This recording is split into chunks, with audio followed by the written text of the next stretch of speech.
ये कहानी है उस वक्त की जब मैं सिर्फ 15 साल का था। हम दिल्ली की एक सामान्य सरकारी कॉलोनी में रहते थे।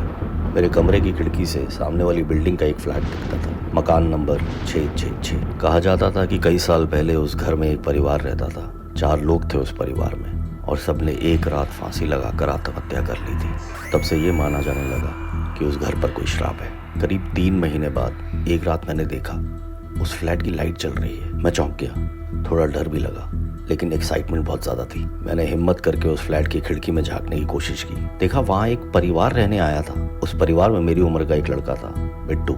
सामने दीवार पर लगी घड़ी में 11:11 बज रहे थे। रेडियम के नंबर उस अंधेरे में चमक रहे थे। पानी की बोतल बिट्टू के साइड टेबल पर रखी थी। मैंने सोचा बिना उसे डिस्टर्ब किए पानी पी लूं, मगर जैसे ही मैं उठने लगा मैंने देखा कि रजाई हिल ही नहीं रही थी, जैसे किसी ने उसे कसकर पकड़ रखा हो। हम दोनों ने सोने की एक्टिंग शुरू कर दी। रजाई ऊपर नीचे हो रही थी, मगर इस बार बारी मेरी थी। मैं चुपचाप आंखें बंद किए लेटा रहा। इतना डर लग रहा था कि शायद अब तो कुछ भी हो सकता था, शायद मौत भी। मैंने हल्की सी आंख खोली तो देखा बिट्टू के पास रखी पानी की बोतल हवा में तैर रही थी। मैंने झट से अपनी आंख बंद कर ली। ये सब देखकर मेरा गला और सूख गया। फिर बोतल को वापस टेबल पर रखने की आवाज आई। इसके बाद कमरे में कदमों की आहट सुनाई दी। वो हवा मेरे चेहरे को छू रही थी। इतनी ठंडी हवा लगने के बाद भी मेरा चेहरा पसीने से भीगा हुआ था। गला पूरी तरह सूख चुका था और गहरी सांसें चल रही थी। और तभी मैंने उस हवा में एक आवाज सुनी, मैं कल पे रहूंगा।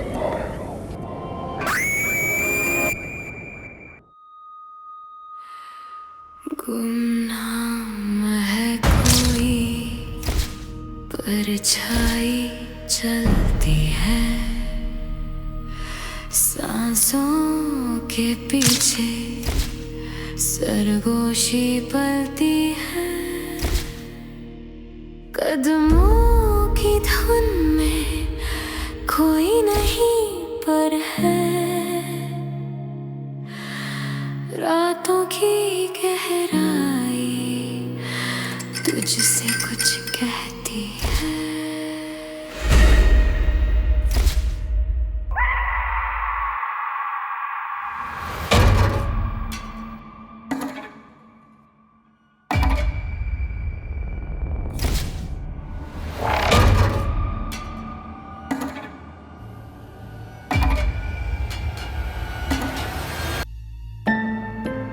शाम होते होते मैंने तय कर लिया मैं फिर जाऊंगा उस घर में। मैंने माँ से कहा कि दोस्त के घर पढ़ाई करनी है। बैग उठाया और सीधा पहुंच गया मकान नंबर 666।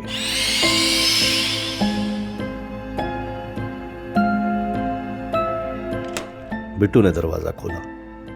उसकी आंखों के नीचे गहरे काले गड्ढे थे, चेहरा थका हुआ। उसने कहा, तू फिर आ गया?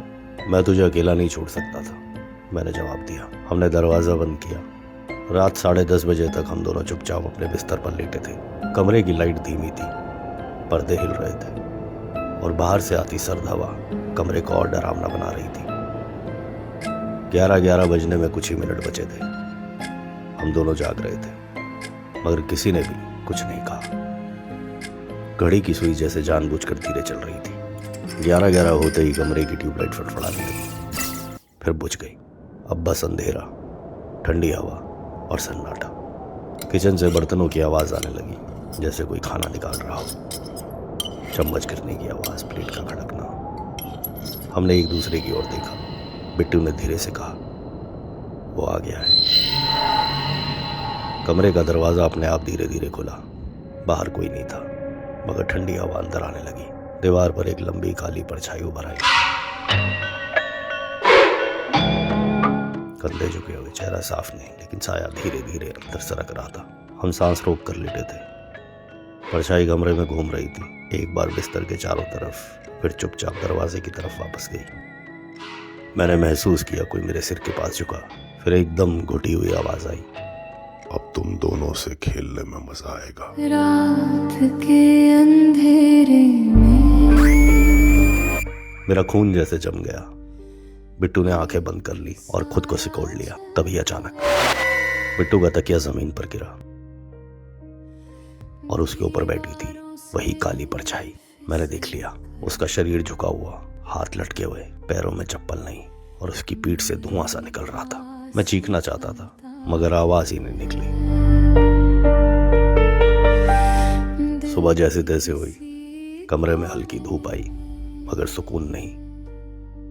बिट्टू उठा, उसकी गर्दन पर नीली काली उंगलियों जैसे निशान थे, गहरे, जैसे किसी ने पकड़कर दबाया हो। मैंने पूछा, ये क्या है? उसने बस एक ही बात कही, अब वो हमसे जुड़ गया है। मैंने अलमारी के शीशे में देखा, मेरी गर्दन पर भी एक हल्का निशान था, वैसा ही। अब डर अकेले बिट्टू का नहीं था, अब वो हमारे साथ था, हमारे भीतर, शायद हमारी सांसों में।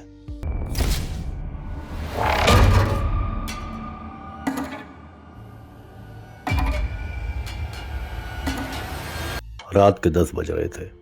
बिट्टू और मैं अपने अपने घर में थे। मैंने आज पहली बार उसे अकेला छोड़ा, मगर क्यों? शायद खुद को बचाने के लिए, या शायद मैं डर से हार मान चुका था। मगर मेरी रात भी वैसी ही थी। कमरे की लाइट खुद ब खुद बंद हो गई, खिड़की खुलने लगी और दीवार पर वही साया नजर आने लगा। इस बार सिर्फ परछाई नहीं थी, उसकी आवाज मेरे अंदर गूंज रही थी। तू भी मेरा है अब। रात 10:45 पर बिट्टू का कॉल आया। फोन उठाते ही सिर्फ सिसकियों की आवाज थी। मैंने कहा, बोलना बिट्टू, बोलना बिट्टू, क्या हुआ? एक टूटी हुई आवाज आई। वो अब बोलने लगा है, मेरे कानों में, मेरी हड्डियों में, वो घुस गया है। फोन कट गया। मैं दौड़ता हुआ उस फ्लैट तक पहुंचा। दरवाजा खुला था, लेकिन अंदर अंधेरा, भयानक सन्नाटा। कमरे में जले हुए अगरबत्तियों की गंध थी, लेकिन हवा में कुछ और ही था, जैसे कोई बुरी ताकत जिंदा हो गई हो। फर्श पर मिट्टी के अजीब निशान थे। बिट्टू कहीं नहीं था। फिर रसोई से धीमी हंसी की आवाज आई। मैंने डरते हुए किचन में झांका। रसोई में कोई नहीं था, लेकिन सामने लगे छोटे शीशे में 3 चेहरे नजर आ रहे थे। मैंने पीछे मुड़कर देखा। कमरे में मैं अकेला था, लेकिन आईने में एक मैं, एक बिट्टू और एक अजीब सी औरत। अचानक आईना टूट गया।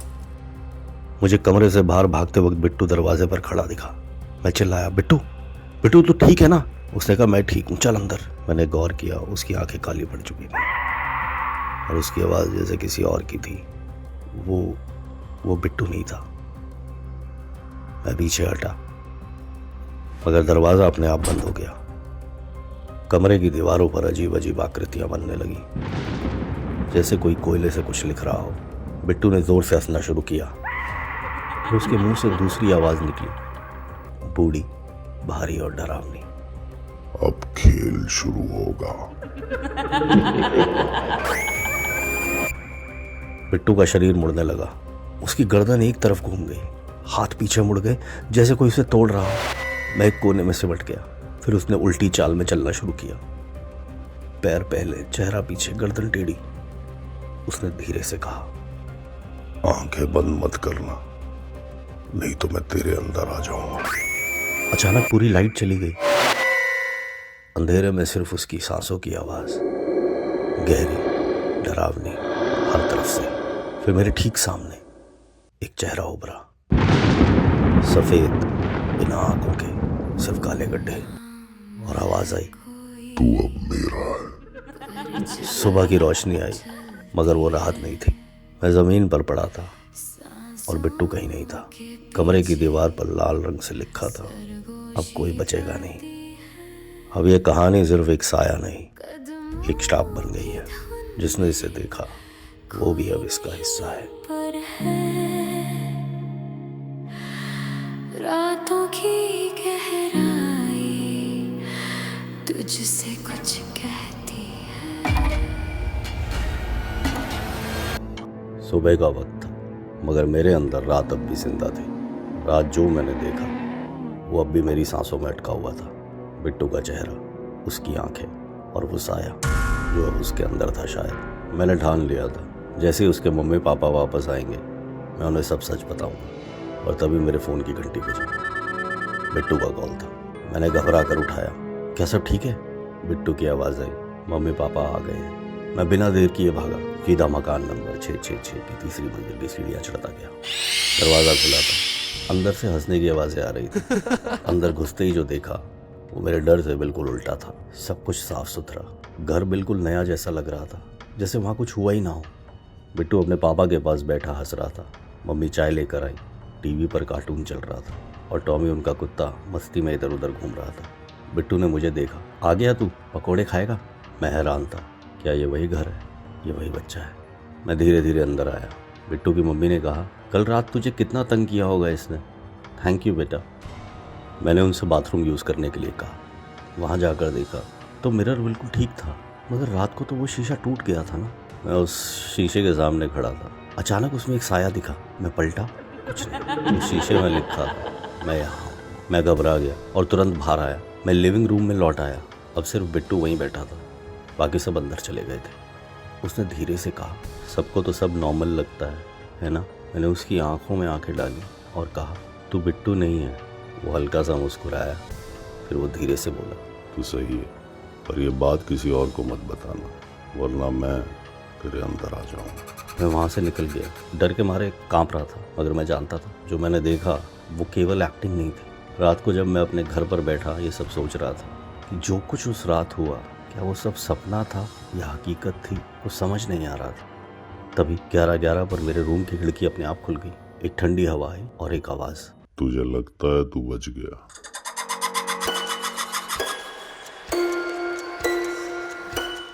अगली सुबह मैं स्कूल जाने के लिए निकला तो सामने बिट्टू खड़ा था, साफ सुथरा, बस्ता पीठ पर, मुस्कुराता हुआ। उससे बोला, चलना स्कूल साथ चलते हैं, आज मैथ्स का टेस्ट भी है भाई। मैं धीरे से सर हिलाया, मगर जैसे ही वो मुड़ा मैंने उसकी गर्दन पर देखा वही काली उंगली के निशान जो मैंने उस रात देखे थे। उसकी आंखें फिर पलट गई, मगर सिर्फ एक पल के लिए। उसने पीछे मुड़कर भारी आवाज़ में कहा, 11:11 को मिलते हैं दोस्त।